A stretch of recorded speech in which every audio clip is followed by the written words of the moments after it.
Hey guys, how's it going? And today I am bringing you a replay sent to me by Rolkatsuki in their Henri IV, or as my clan likes to call it, the HIV, because the fire chance from these 240mm cannons is pretty cancerous. I think it's like 22% base, which is higher than the Zhao with Demolition Expert. But yeah, you heard me right, 240mm, it's the biggest guns on a cruiser thus far. Second only to, not second, the only cruiser that comes close to it is the Moskva, which I think is around 220. So yeah, quite large guns for a cruiser, and the ship is definitely not very cruiser sized, though it's weird because it's extremely fast. I think it goes 35 knots before you put any upgrades on it, and before you press the amazing little speed boost that the French cruisers get, propelling it upwards of 40 knots, which can easily run down any destroyers.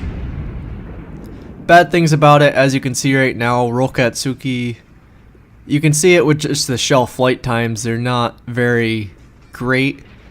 They're heavy shells, and they come out at a decent velocity to start with, but they slow down quite fast, and they become this long arc, quite like the Americans.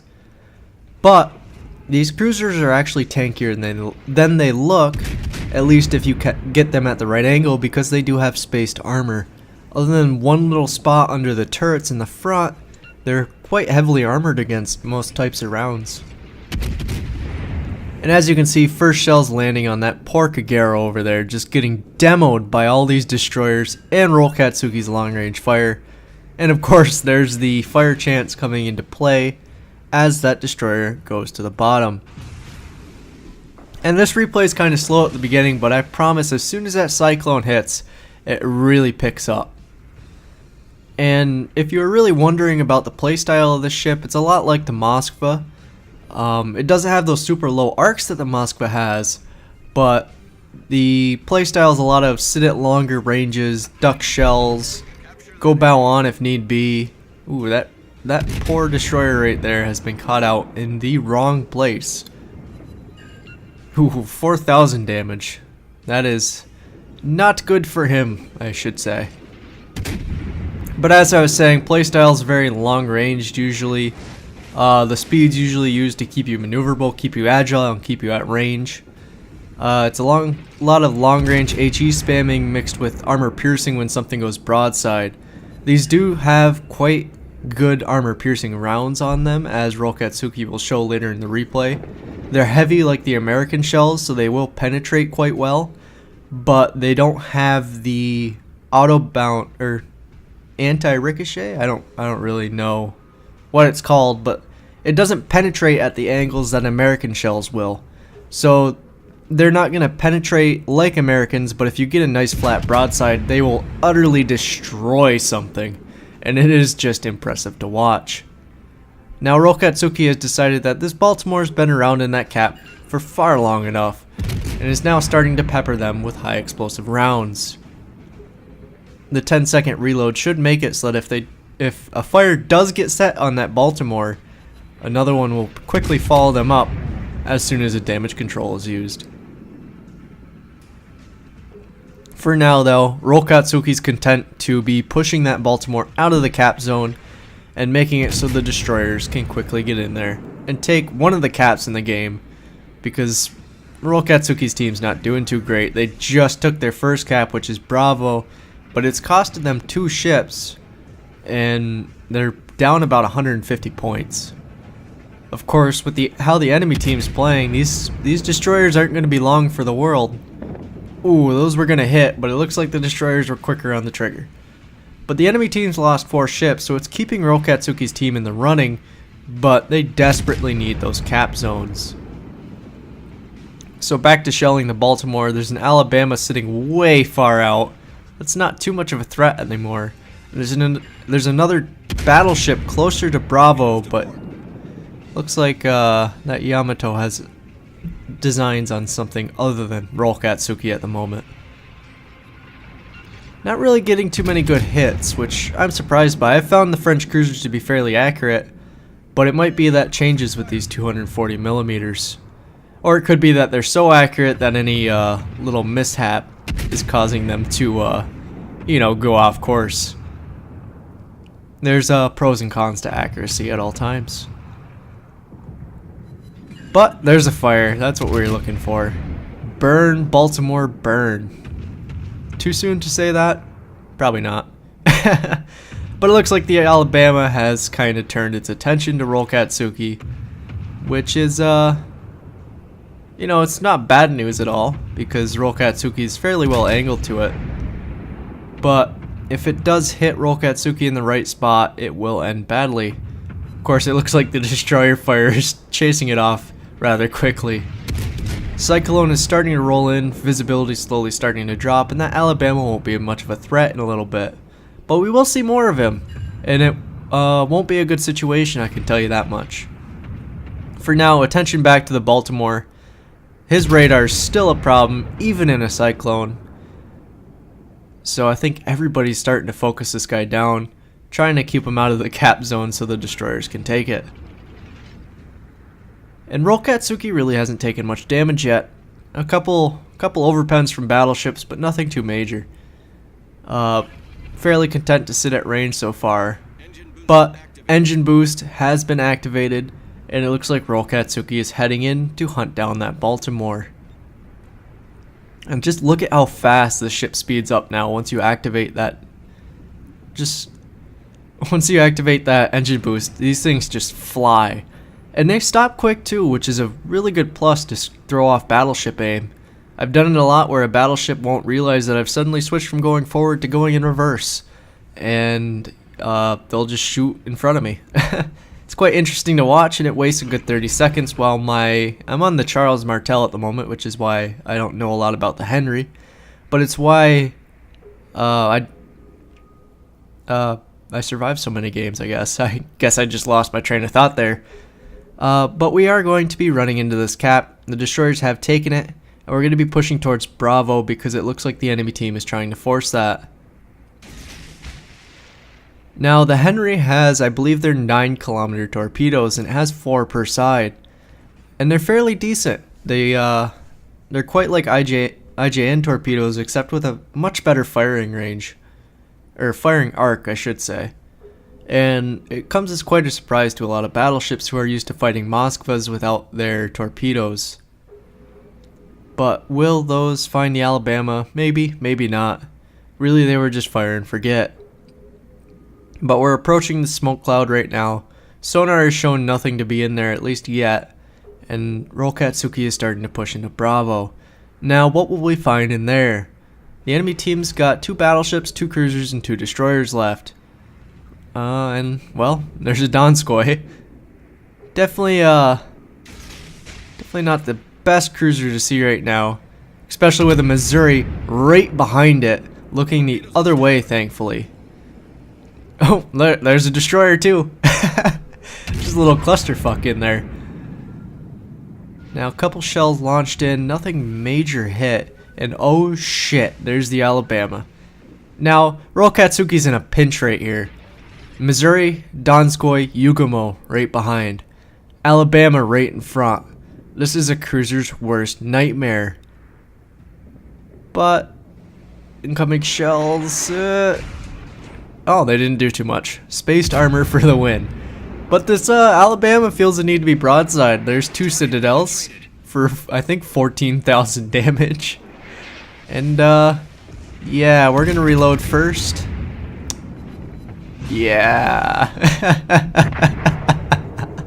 Oh, he doesn't know what hit him. That's somebody who bought the Alabama and still has a Chester. But the Udall Oil picked that kill up for us, and we'll be able to turn back into the cap with nothing lost. Definitely more than would usually, or definitely less happen than usually would happen in that situation, at least to Rolkatsuki.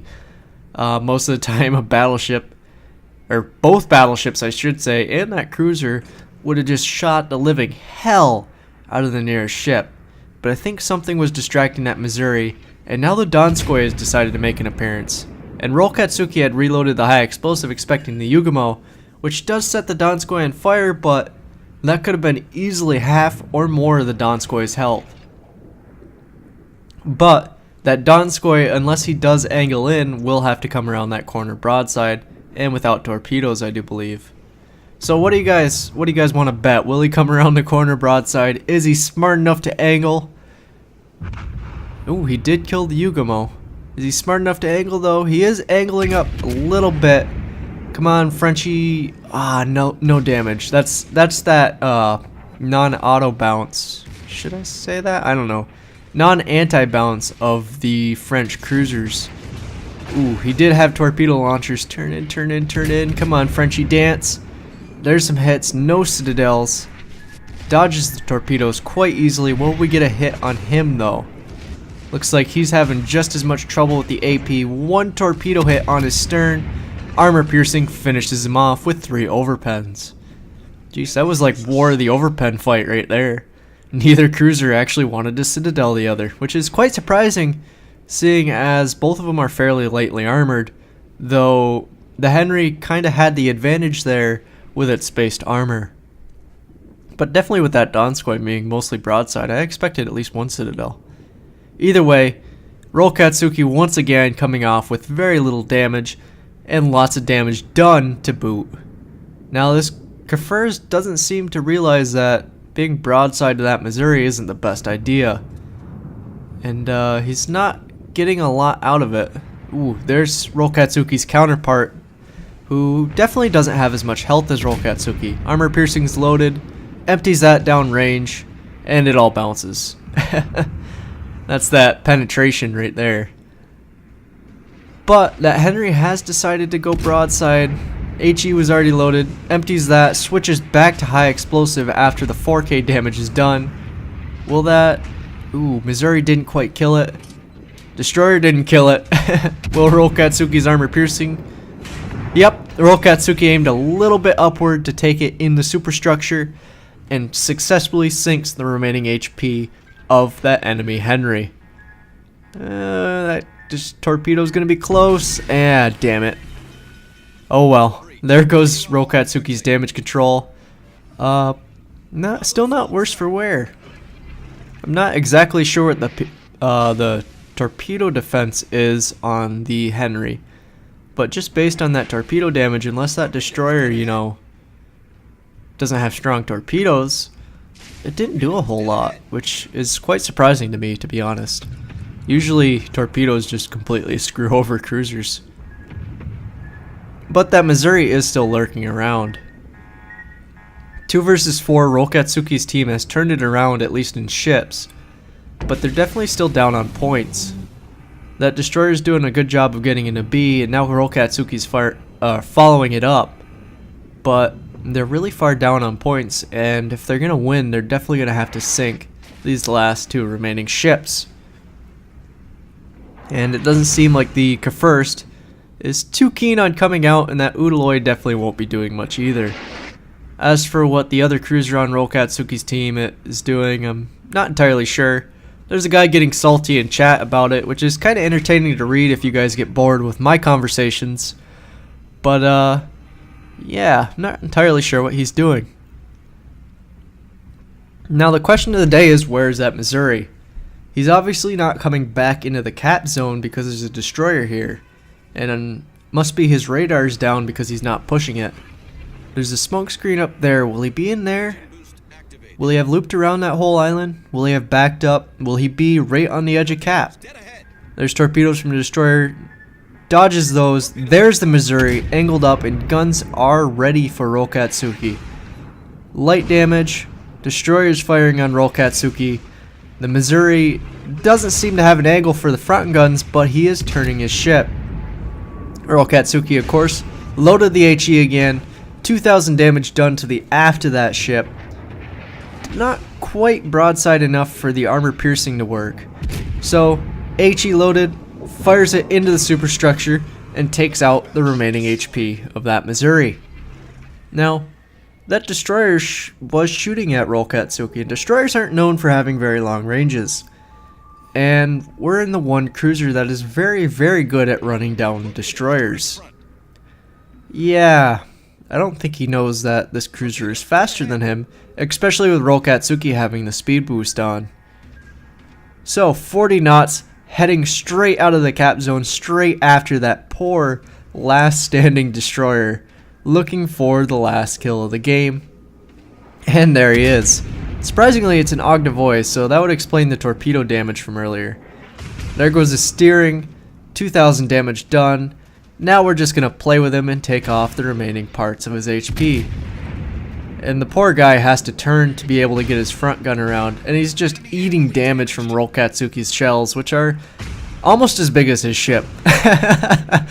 There's Rolkatsuki's Confederate award, and there's a fire, which if he's repaired his steering, he won't be able to put that out, and it doesn't look like he is able to. And I don't think he has torpedoes either, but it's not going to matter because Rolkatsuki's going to sink him in a few seconds here if those fires don't get him first. Has he given up? Looks like he's given up. And yeah, there he goes. There goes a dead destroyer who did try to pop his smokescreen at the end. I have the feeling that that wasn't going to help him because those fires were chewing away at his ship quite fast. Yeah, I kind of wanted to post this just to get back into the swing of doing replays, but also because that little part where Rolkatsuki gets jammed up in a cyclone, most players would have, death charged the battleships, whether it's, or I shouldn't say they would have death charged. A lot of players wouldn't have bowed into the battleship. They would have turned their side to try to get all guns firing, to try to fire torpedoes, and to try to make an escape. And that Arizona, even though Alabama, even though he didn't really seem to know what he was doing, he would have absolutely shredded any cruiser that turned broadside. That's just how those shells work. And Rolkatsuki kept their head in gear, got into after getting into that situation, quickly got themselves out by taking down each ship in quick succession, I should say. But I'd say very well done there, and very, very smartly played. Moving into the first of the end screens, 117,000 damage done, Confederate, 4 kills, turning out a very good profit for Rolkatsuki in their Tier 10 French Cruiser. Team scores are just as expected. Rolkatsuki on top, barely edging out that Udaloy, who was, I think, doing a lot of the capturing and got a crack in that match. So very good job to that guy, and pretty good job to the first, who was supporting both of them at the end. And most of Rolkatsuki's team just absolutely definitely showing their participation in that battle. And very good job to that enemy Missouri, who looks like he picked up more EXP than 2 or 3/4 of Rolkatsuki's team. So good job to all of them. Better luck next time to that Missouri, and well played. And finally, I wanted to show you guys I shouldn't say the last of the reports, the detailed report of the battle. Because for what I said at the beginning about the French cruisers having such a high fire chance, Rolkatsuki didn't do a lot of damage with fires over the course of that battle. There wasn't a position where they were sieging down the enemy team and burning battleships or burning cruisers. It was a lot of quick armor-piercing play and destroyer play that slowly added up damage over time. So high explosive, about 58,000 damage done. So not bad. Shows a lot of armor, or shows a lot of high explosive fired, and the high explosive shells do overmatch a lot of armor thanks to their size, and so it definitely results in a lot of damage done with those. And then armor piercing, 41,000 damage done. A lot of that being on that poor Alabama who didn't know any better to not sail broadside. Of course, 1 torpedo hit for 7,000. A couple secondary hits, which is quite surprising. And only about 8,000 with fires. So yeah, didn't really get to show you guys the fire chance. But still, I wanted to kind of show you that getting out of that little sketchy situation that Rolkatsuki had. And like I said, I kind of wanted to get back into the swing of things. Anyways, hope you guys enjoyed. I'll be doing a lot more of these soon. Please send more if you have them. I'd definitely like to watch them. And I'll see you next time. Good luck out there.